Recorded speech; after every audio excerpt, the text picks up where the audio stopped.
Welcome to Thankful Thursday. Hopefully, this is all going out. Let's see. Okay, let me go over to Instagram and press go live, go over to Facebook and share this into my group. If you guys haven't joined my group, my group is Quilting with Amanda Murphy. And if you search for that, then you can apply. And it's nothing. Let me go ahead and share this into my group. It will ask you three questions. I'm just trying to figure out if you guys are a chatbot or not. Um, so when, oh, let's see. Here we go. That's weird. Hold on 1 minute. I have to, I'm trying to share into the group right now. Here we go. Facebook's a funny thing. Okay. Okay, so now I have Facebook going and Instagram going and YouTube going, and I can get back to you guys. Okay, welcome to my little quilting lesson for the week. As I said, if you are applying to be in my group, which is Quilting with Amanda Murphy on Facebook, go ahead and search for it, and then there's three questions. At least, even if you don't give me your email, answer the two of the three questions because that's how I figure out if you're a chatbot trying to advertise into the group or not. Okay. So, go ahead and answer those questions if you'd like to be in the group. The advantage of being in the group, one, you can ask me questions about quilting. But the other thing is you're more likely to see the videos and things in your feed because Facebook prioritizes the group as a relationship, whereas the page is a business. So you're more likely to see my post if you're a member of the group. So, excellent. Okay, let's see what you're saying. Hello from YouTube. Good day. Someone received their cover 990 cover up pattern today. That's excellent. You guys are from all over. Um, Gosh, I'm looking at my camera and I look as tired as I feel. I'm so tired today. But hopefully it will be a good lesson for you anyway. So, right off the top, let me just tell you where I'm teaching live in the places that have been announced. So I have to open it up because I don't even remember where I was going to be. Let's see, pages, file, open, my calendar. Okay. I'm going to be at BU at the end of the month. That's a dealer show, not a consumer show. But if you're a Bernina dealer, come and see me.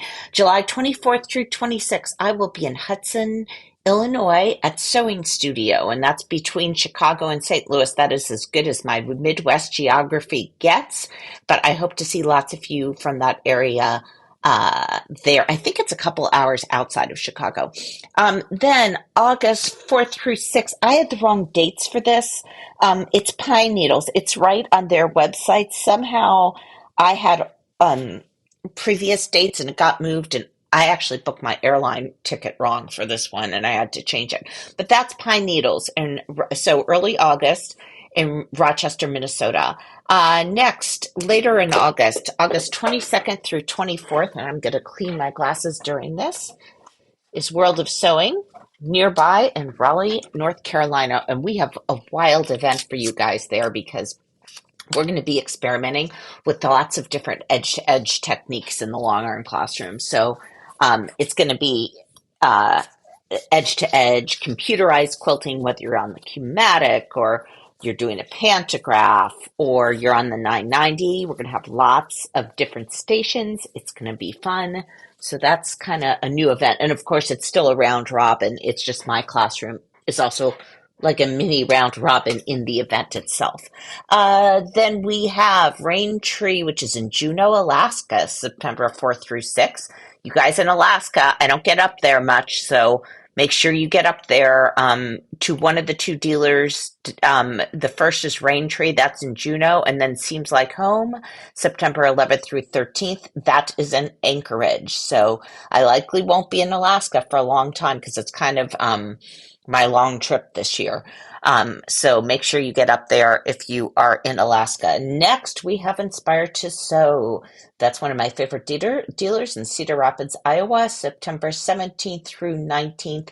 After that, we have Mel's in Anaheim, California, September 29th through October 1st, going straight into Quilt Market and Quilt Festival. There are still two more events that this year. They have not been announced yet, as far as I know. I am going to close this. I have to keep Instagram open and come back here. Okay, so those are the events. Now, getting back to what I can see, you guys are tuning in from the West Coast now too. Isn't that fun?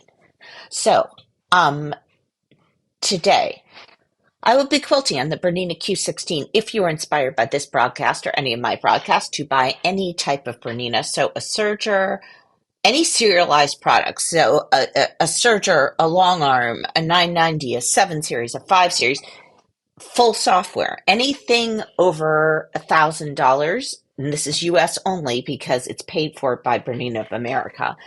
You can write me and I can send you a rebate card. It does take about 2 months to process the rebate, but then Bernina of America sends you a check for $100. So you guys know the drill. You have to write me before you buy, before you put any money down, right? I cannot backdate cards. So, uh, that is the deal for the rebate cards. Okay. I had one of those mornings where I thought I shouldn't get on a live stream because I'm not in the right mental place to be in a live stream. But, um, and so I'm trying to kind of get myself in a place. You ever have a morning like that? And so I thought I'd start before we quilt, and we're going to be quilting, or I'm going to be quilting. I had a new idea for this panel today. So I'll be doing something with sort of overlapping rings, and I'll talk to you guys about it. But I thought sort of wanted to explain some of the behind the scenes things that happen. And I know you guys have heard me rant about Amazon ad nauseum sometimes. Um, but I want to kind of explain to you guys. I have a letter going out from brewer to dealers in the next few weeks, but I want to explain to you guys the side of my business I really don't like. Okay, so because you'll kind of get, I think you'll kind of get what I'm saying here. So it's been a very, very frustrating few years in the realm of copyright protection.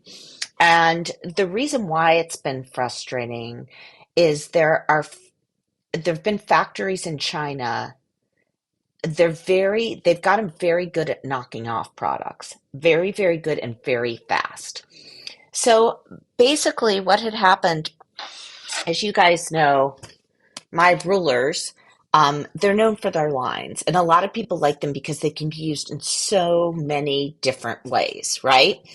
And so they became very popular. And what would happen is there are for a long time there were a lot of like small Amazon sellers who basically sold like skincare or products or any like little thing. And there were some that sold sewing products amongst other things, and they would get their hands on like 200 of my every line ruler or 200 of my every circle ruler.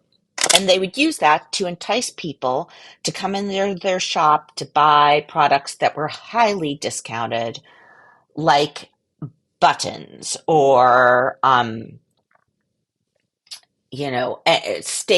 cheap stabilizers, like anything like that.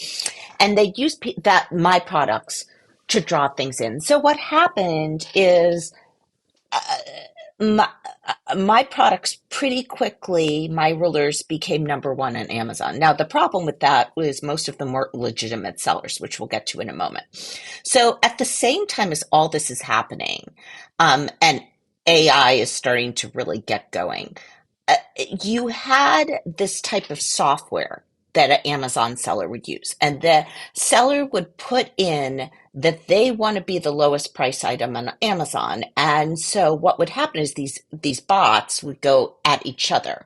So, one dealer or person would lower their price by a dollar, and then it would ricochet. And all these listers would be lowering their price by a dollar till you wake up and the item that was $70 is $10, right? And so that was happening at the same time. Meanwhile, you have the Chinese knockoff companies. And basically, what they do is they look at what is the most popular thing on Amazon, and a lot of them were my rulers, and then they just start knocking them off and send drop shipping them into the US market. So you would have a $70 set of rulers that was retailing for $10. And the thing is, the quality wasn't there. It was on thin plastic. It had no backing. It was missing lines. It wasn't the same thing, but customers didn't realize it, and they buy it. And then who do they write me when they want me to replace it with who do they write when they want it replaced with the real deal because the quality's so poorly? They write me. And so I basically started getting a dozen emails a week of people demanding refunds because they bought knockoffs off of Amazon. And I became very disillusioned. Um, I had like a thriving business, and it was basically destroyed by what was happening on Amazon. So, that all being said, earlier, about a year ago, my husband started taking control, and we were able, with use of my trademark and brewer's trademark, to start going after these people. And it's a very frustrating process because you use your trademark so that you become the only lister, right? And then you stock zero products. So shops out there, the reason why I'm a lister and there's zero product is I want them going to you or going to my website, right? I want to support the independent shops. So I basically got control of the listings, but it took months and months and months. And to this day, when my husband wakes up, he has to look at Temu, at Alibaba, at Amazon, all these places, because when you get one Chinese knockoff down, another one pops up. It is insane. And so, we've kind of gotten to what I think is the end of it, in that we have control of all my UPCs. And now it's just like paperwork constantly batting them down. But all this to say, um, either I was just going to give up control of my entire business and just give up, or I had to go through this. And so I'm at the other end, and I'm finally ready to relaunch everything, etc. But it's been completely demoralizing. The number of knockoffs out there, etc. It was totally under control. And I so feel, at least I am talking about a product that has copyright protection, even though in China they don't respect that at all. Yeah, fight's right. Um, I so feel for other designers out there. There are other designers who are ranting about this right now too. It's just incredible. So I guess what I'd say is, you guys, a lot of people, um, if you watch my podcast, you're aware you guys are the loyalists to your local shops, right? Just be aware when you guys buy something retail, um, 50%, usually 50% of that purchase price goes directly to to that business, right? So, I mean, 50% of $5 was going to Jeff Bezos. It's right when those knockoffs were out there. But it's really important where we purchase things. And I know I'm preaching to the choir because you guys are the loyalists, but I am just so exhausted from this fight. I just can't even tell you. I want to get on to just designing products. I have a ton of new products coming at BU, and some of them are really like unusual education pieces that I'm hoping the Bernina dealers are going to love. We've OESD and I in particular have been developing something really, really special for the Bernina dealers. I mean, it's for you guys, but it's going to be run through Bernina dealers. Um, I have a bunch of other products. I have a new kind of edge to edge type of ruler. Um, I have new panels. I have a lot of things I'm excited about. And so it's frustrating when the one part of my business I hate is this housekeeping business side, right? It like really drives me nuts because I feel like I'm at my best when I'm not thinking about that and I'm just doing creative things. So I thought today, um, really upstairs, I'm working on the new BU stuff. So, but I was thinking about this last night, like, what am I going to quilt? Because I can always come up with something for to quilt for you guys. And I thought today I was thinking about my circles and rings collection for OESD. Oh, by the way, there's a lot of new collections coming with OESD this year. They are long arm only, so they're going to be on the long arm site only. For the most part, they are BQM files, edge to edge designs, etc. Those will be coming out. I'll show you those. I've been stitching samples upstairs. I'll show you those after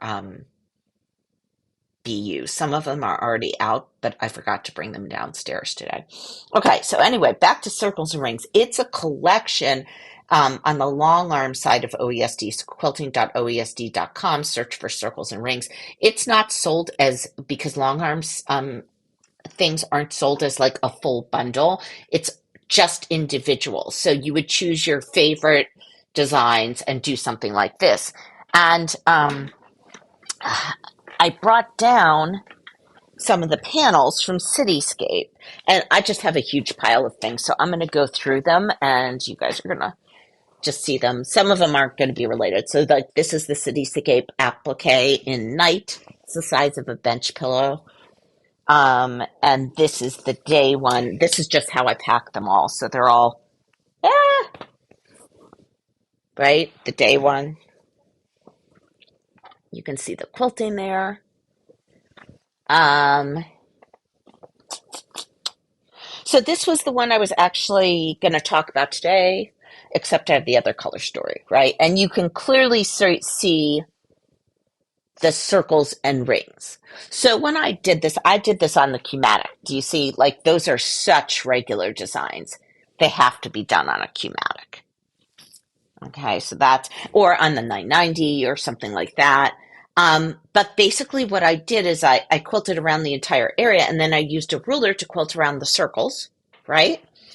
And then I placed these digitized designs by aligning them with the circles. And when I developed this, I thought, okay, people will learn how to align on the Cumatic center. You put your sew head right in the center of the circle, right?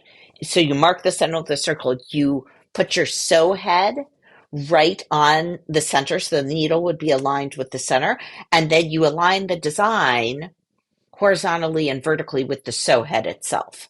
Okay, so you're aligning it right on the circle. So when I was doing this, I did have a thought, but I couldn't think of how to work it with digitized designs where it would be precise enough. Like, it would be neat. Basically, do you see how I did every other ring, right?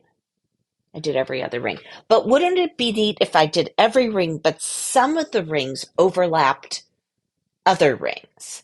So it's like an optical illusion. Like if you've ever seen an Escher painting where those optical illusion things happen, like things are in front that can't be in front because they're in back of something else that's in front. I wanted that to happen with this. So if I had these rings and some were in front of others and it was layered, I thought that would be really interesting, and that would be something that would be better or easier to free motion than to do with Cumatic. So I thought I'd take that ring idea and I'd bring it over and do something with free motion or with rulers instead of digitized designs where those rings overlap. Okay. So that's what I thought about doing that I was going to experiment with today. Now, the first step of this, first of all, these panels, if you saw these panels, when you buy these panels, if you just had one panel or one repeat, it's 24 inches. And that's because this is a traditionally printed design, which is nice because it tends to get less needle runs when it's traditionally printed and you get richer colors when you're traditionally printed. So the repeats 4 columns of circles, but I'm working with 3 columns today. And the reason why is I have a bunch of these panels where they were cut a little short because they were at the end of a bolt. So I just took one of those, trimmed off the column that was cut a little short. And so that's why I'm working with this very vertical thing with only 3 and not 4 circles. But if you have a full panel, you definitely could do the same with 4 columns of circles, right? So this is a cityscape day circle panel that I'm working with.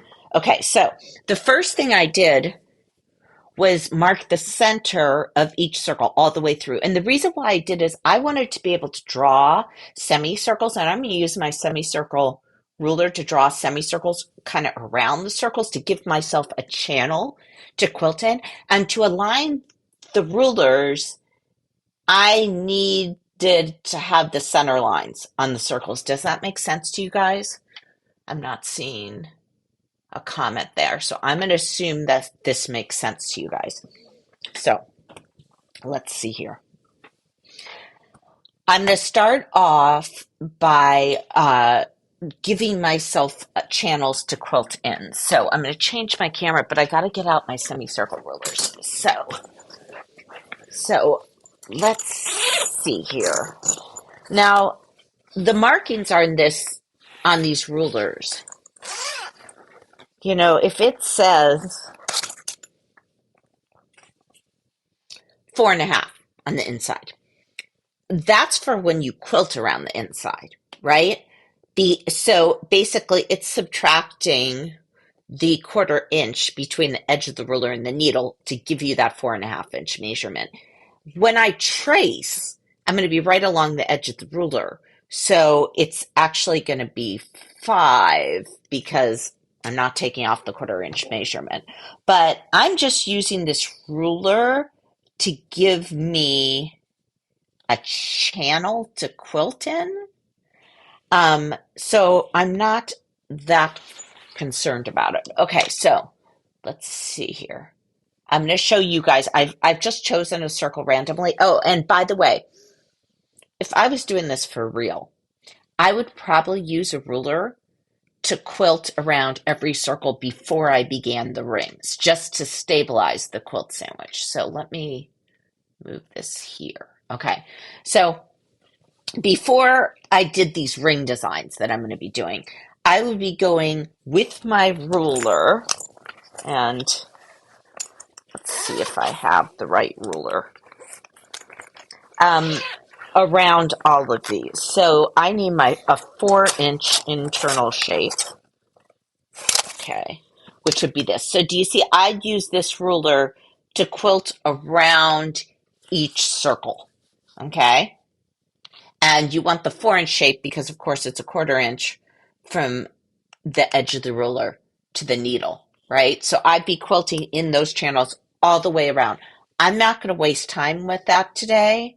I'm just going to show you the next thing. Okay. So I basically want to draw channels to quilt it. So I'm just gonna make this go. Let's see. This guy's gonna be in front of some of the others. So basically, I'm using the lines on the ruler to say centered to that semicircle, right?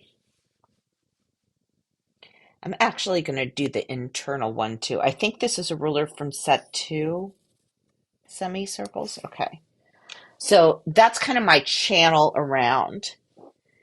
And then if I go over here, right? So this is just giving me kind of a channel to quilt in.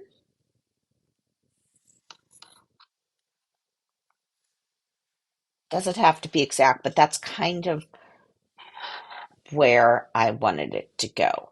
Now, my idea here was that I don't always have it going full circle like I did on the digital designs.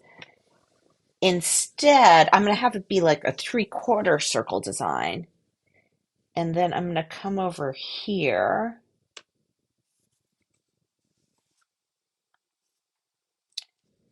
and, right, like this is kind of going in, leading into that. Okay.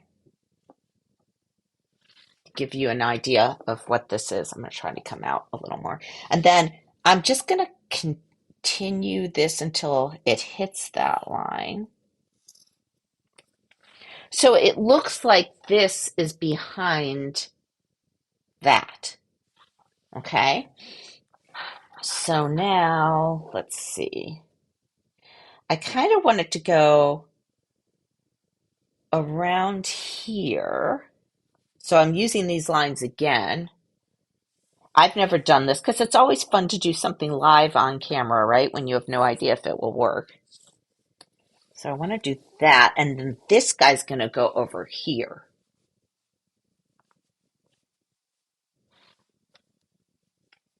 And go right off the fabric, right? So it comes up and around and over there. Now, what do I do over here? So now I'm going to do, this guy's going to look like he's behind both of them, right? And then,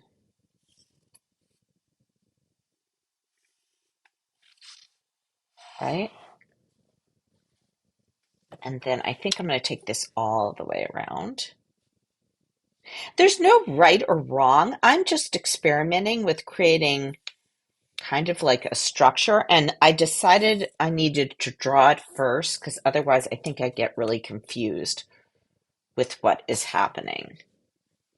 I'm just going to do another quarter circle here. And then I'm going to turn it so it goes behind this. Now, eventually, I'm going to quilt all these lines, right? And, I could be way more considered than I am being here. I'm not really strategizing that much. I mean, I could really get into it and be like, oh, that one should be more in back than the other, but I'm not going to bother. Okay, so now I'm going to bring this over here. So you guys see how I'm kind of creating a structure. And this structure is one I actually will quilt. I'll have to change ruler sizes when I quilt it. This guy needs, like, I want his circle to continue behind those two. But in this case, I wanted to draw it first. Do you guys see why I'd have to change ruler sizes to actually quilt out this design? Because right now, if I quilted, I'd be a 1/4 inch away, right? So I'm going to have to change from this 4-inch one to like a 4.5-inch one when I actually quilt this out. But do you see I'm starting to get this interlocking format designs, which would have been basically impossible with digital designs. There's things I really like digital designs for, and there's things that are easier to do with free motion or a ruler, right? At least with existing technology. Okay, so that's like overlapping. That's interesting. Now this guy, let's see. He has to look like he's going under these. And then these go under. So do you see how I'm kind of creating a structure? There's so many different things you can do when you're quilting. And honestly, I'd rather concentrate on this and not on the silly Amazon things that I have had to deal with this past year. Okay. See, so I'm kind of snaking things underneath. So,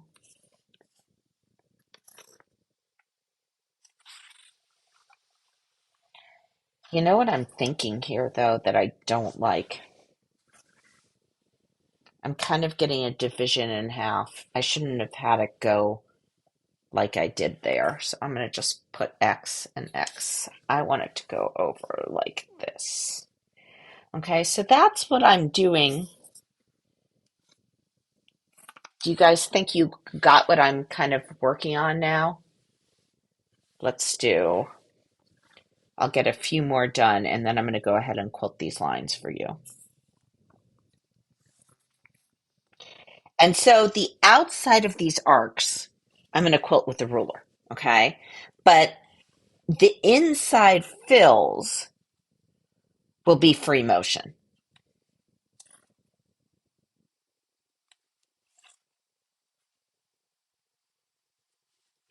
Move this a little bit.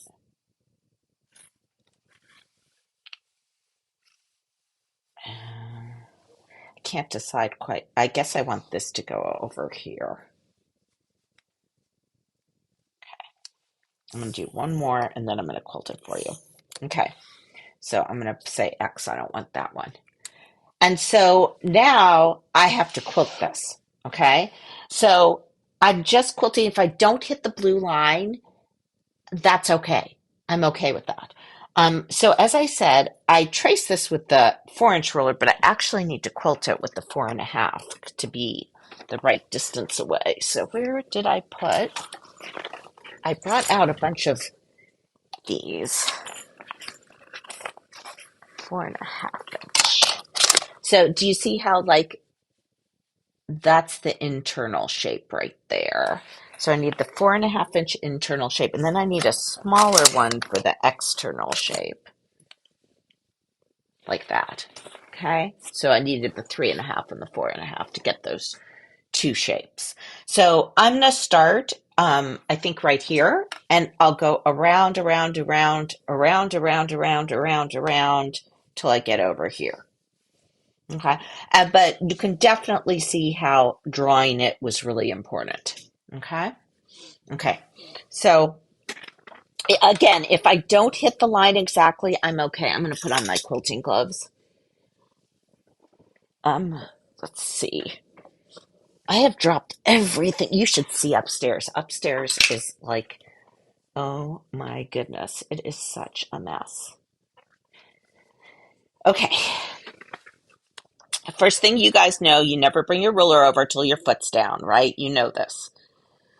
And I actually didn't check my thread tension, so I hope it's okay. I'm gonna raise it a little bit. I didn't check it when I was okay. Okay. So the first stitches need to be tiny, tiny, tiny. So I'm going to do that on the screen. I'm in BSR2. I'm changing to like 18 stitches per inch. And the I'm going to do like a bunch of tiny stitches, or you could do a little back stitch for about 1/2 inch. Okay, and now I'll change to the normal stitch length.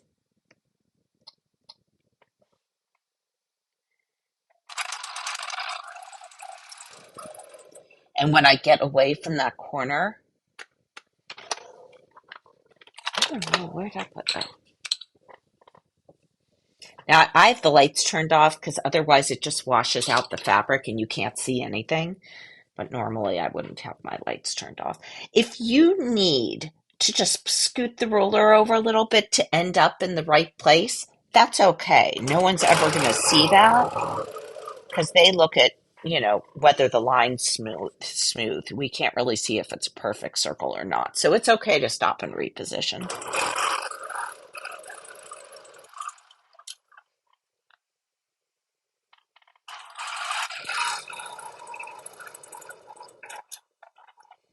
Okay, so now I need to change rulers because I'm going to go to the external portion of this circle. Okay, So now I'm at the external portion.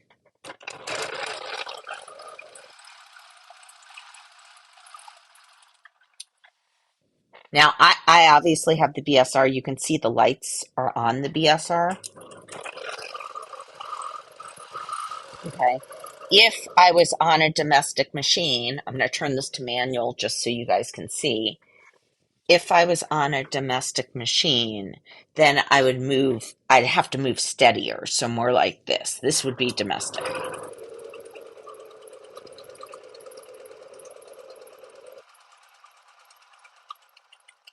Okay. You wouldn't move as fast. Now I'm back to an internal part of this circle. So I'm going to go over to that ruler again because it's different. It's not necessarily on the same ruler.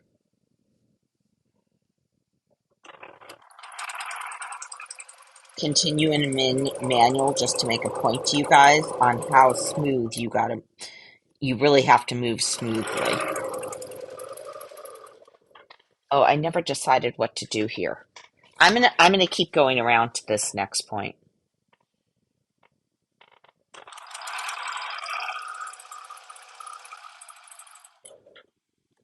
Right? And then I have to move back to this. It's like a little maze. Let's see.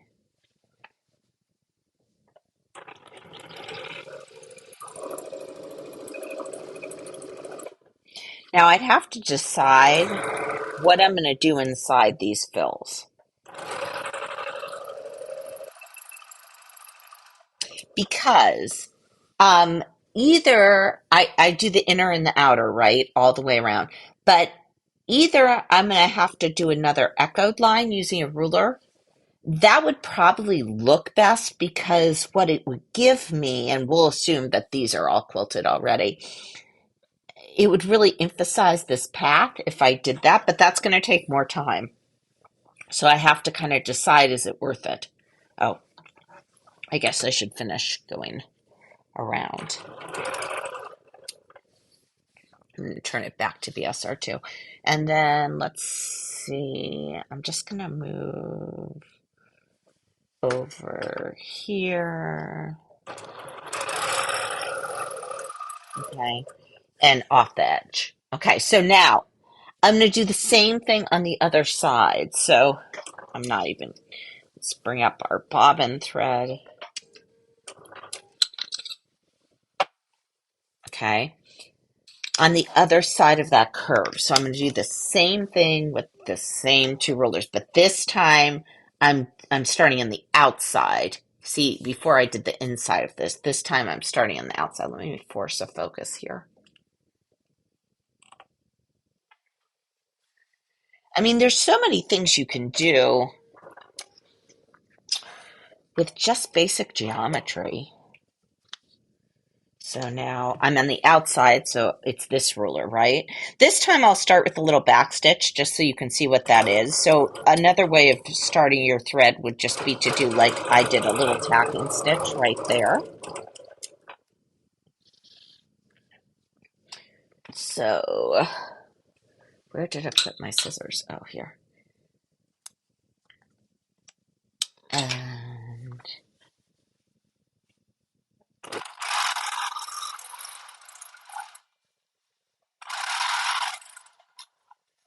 right.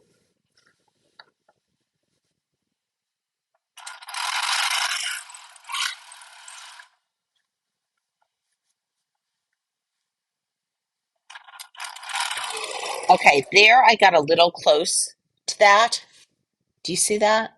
I would not worry about that. You're not going to ever be, because fabric isn't 100% consistent because it has give. Sometimes you're going to be a little closer, and that's okay as long as it's smooth, it looks right. Do you see how what I'm saying here? There's more space on that side than from this circle, but no one's ever going to see that. So those are not things you should rip. Okay.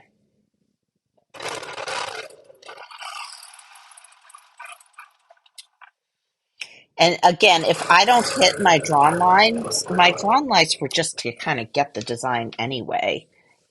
Um, so it's fine if I don't hit them exactly. They just help me create that structure, right? This undulating under over pattern. See, and as you quilt, the fabric bunches up a little, and then sometimes your lines don't get right on the vertical, and that's okay too.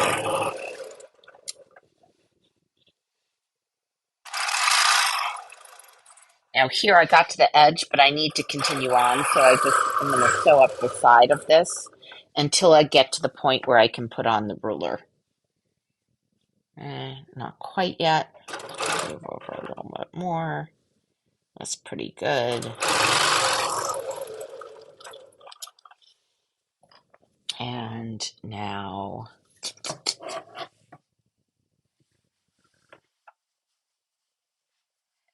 so I'm hoping this gives you some ideas about how to create a structure on your quilt. If you didn't have dots, you could still draw a grid and quilt a design like this, right?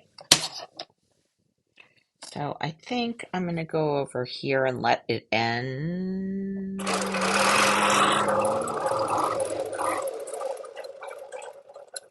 Right?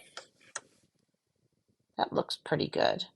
And then I think I forgot to do that little guide that.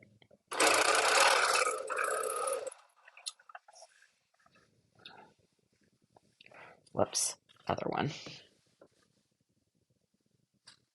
No, I went way too far. Okay, so now I'm gonna step back so you guys can see this better. Okay.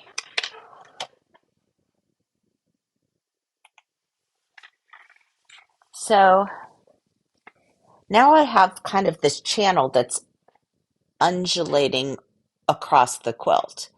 I obviously could do more of this to fill in, and then I could echo around it. And then inside those echoed channels, I could do like little loops or something like that. You can totally do that. I mean, it's a more ruler intensive the design than it is anything else, right? So, let me see. To do the echoes, I'm just going to show you that really quick. I'm not going to do the whole quilt like this. I'm just going to show you the echoes. And then maybe next time I'll show you some fills.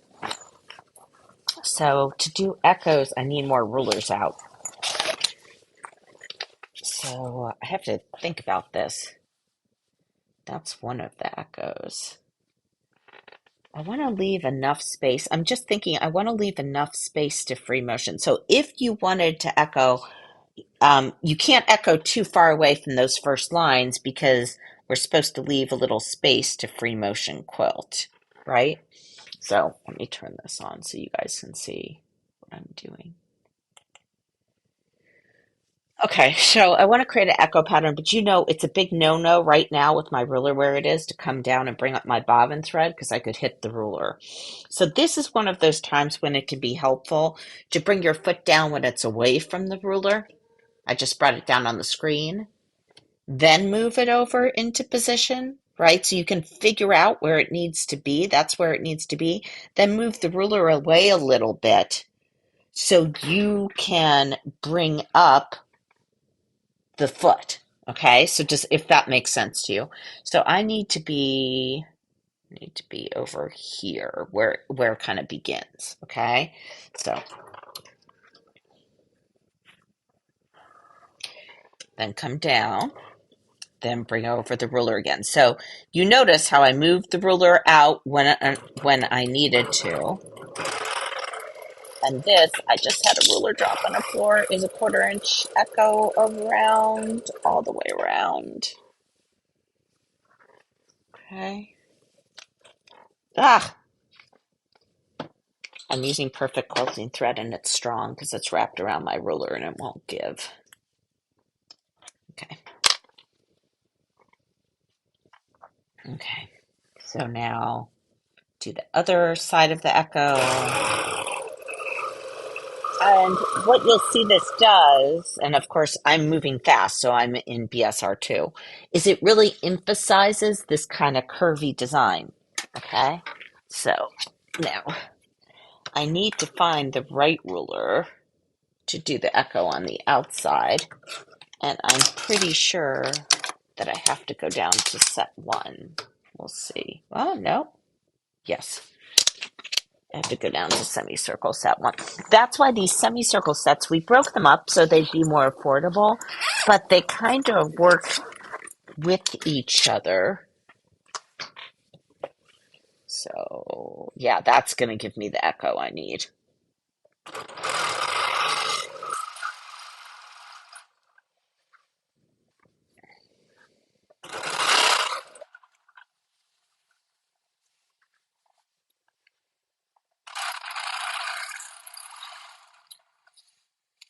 Gosh, I got a little skinny there. No, I wouldn't rip that out.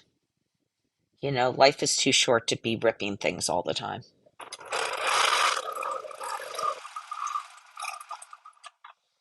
Okay, and now I'd have to change back to that other one to get the next.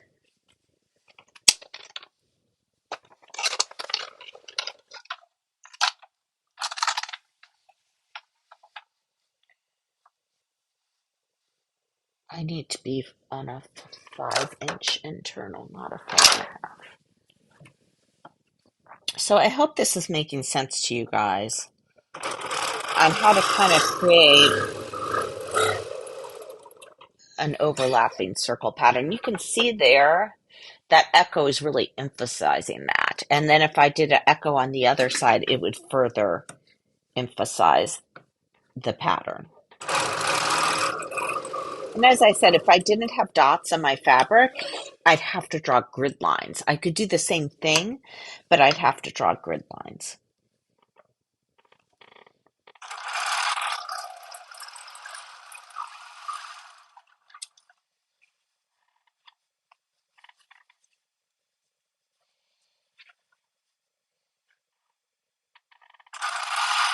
So you guys, if you have questions, go ahead and post them because I'm going to close this out soon, but I want to make sure I answer any questions you might have before I close it out.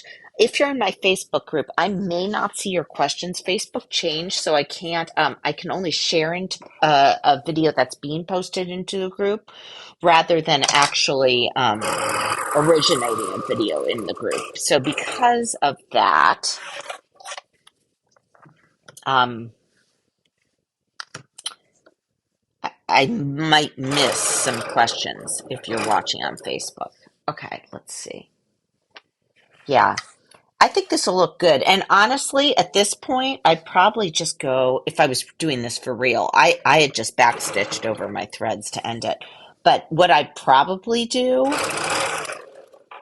is go and then do the internal portion of this, like the same thing, but internally. Everything is falling here.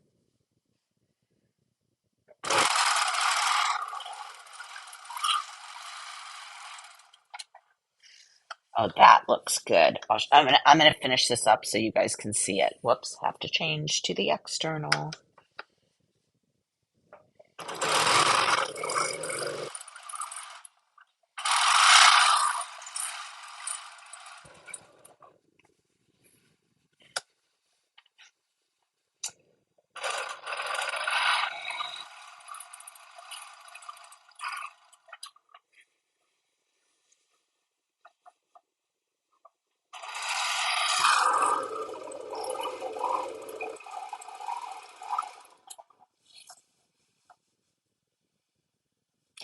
I could spend time and be more precise, but I don't know.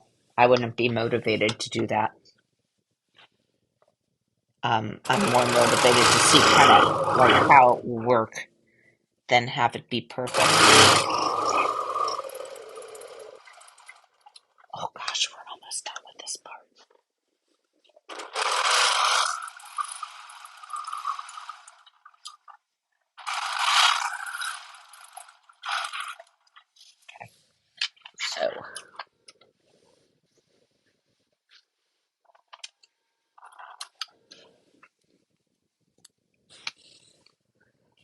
So now you guys would see what I'm getting at. Kind of this undulating design that starts here, goes over here, and goes in here. Now, I do think it would be helped out for me to quilt these partial circles behind it. Sort of like, I'm just going to do that really quickly so you can see. Um, it, it would be helpful to quilt this and this and then that and that. I just think it would look better to have those almost going underneath. Does that make sense? So that would be my next step. Anyway, that's what I was thinking about in terms of the circles and rings collection and the further possibilities you could do if you were doing it free motion or with rulers. Thank you. Thank you, Adam. Um, I was thinking that would look interesting, and now I want to finish it, but I also have my BU stuff to finish. So there's lots of stuff upstairs to work on. And as I said, there's uh, new products coming this year. Not only from OESD has a really exciting program coming to you guys um, that I designed, and then also we have new rulers and we have two new fabric collections this year. So one's coming out at BU, one's coming out at Market. So there's lots of new things coming out. The semicircle rulers are relatively new because they just came out last year, but I've just been thinking about the different possibilities with creating with them. So I wanted to share some of those with you guys. Without the extra, it looks like a highway. It sort of does look like a highway. Um, but I thought, let's just see if you guys can see it further back. Oh, can you see the? Well, I always go the wrong way. That's what it looks like. And of course, I would have done around each circle first because it would look neater in the end if I did this. When is BU? BU, which is Bernina University, which is where the dealers go to see new machines or new products, etc., is the end of June. So that does not mean things ship right after BU. It means they're introduced. And so I can show them to you guys. Usually I do a video after Bernina University showing you guys the new stuff. That doesn't mean it's shipping right then. Some of it will ship shortly after, like the rulers will, but the fabric is not even in the US yet. So that will not ship until later. Boy, do I look tired, you guys. I'm definitely not going to watch this video again. I look as tired as I am. But anyway, so I hope I answered all your questions. I'm just going to go back really quickly, see if I see. Is the quilt one of your patterns? The quilt behind me is one of my patterns. It's Summit. And I have kits in the day and night color story. The day one is what you see here. It's actually quite bright. It's just an overcast day in Charlotte. And the night one is like blues and purples and pinks. Let's see. Remind me what your regular stitch length is. I had it on 11 stitches per inch per these because they're kind of like gentle curves. So I had it on 11 stitches per inch. The echoing is sharp looking. Yeah, echoing always helps. If you want something to stand out, if you're going to put work into it, echoing will always help. And honestly, the thing that takes time in this is going to be mapping out where you want those under over things to happen. I wish I actually had more time to work on this before I see you next, but I don't. I need to work on things upstairs. Let's see. There's one more edge to edge ruler set. I'm just looking back, you guys, and seeing if you have any questions. I think you're pretty good. Cover up. Okay. It says new messages. Remind me of the quilting Facebook group. So search for Quilting with Amanda Murphy. And you have to apply for membership. And I do it maybe once every week. I go in and I check and make sure you answer the questions at least. I don't really care if you give me your email or not, but at least the question like, what's your favorite quilting technique? Because if you don't answer it, I just assume you're a Facebook bot. Okay.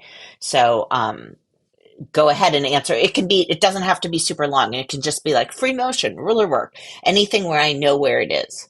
Let's see, the circle quilt pattern. The circle quilt pattern, this is just a panel. So this isn't a pattern at all. It's a panel. It basically has 4-inch circles that are 6 inches apart. Well, there's 6 inches from center to center, so 2 inches apart. And it's called the Cityscape Circle Panel. And it's on my website and at participating dealers. And the other version of it it's on that dark blue background. I held it up before here. This is the other color of it. Okay. But as I said, my panel was cut a little short, so I only did portion of the panel. I didn't do the whole panel. Yeah. So it's on my website or it's at participating dealers. So I hope you guys have a fun day. And that you get some quilting in. That's what I'm going to do, and going to write still one pattern that I have not written for BU. So I will see you. Oh, schedules for Thankful Thursdays. I will definitely do one, barring any like crazy complications, next week because it will be the first Thursday of the month. Um, I am unsure if I will do it the third Thursday of the month, just because the next week is BU, and most likely, um, I will be running super behind. So, but there will be one next Thursday. Okay.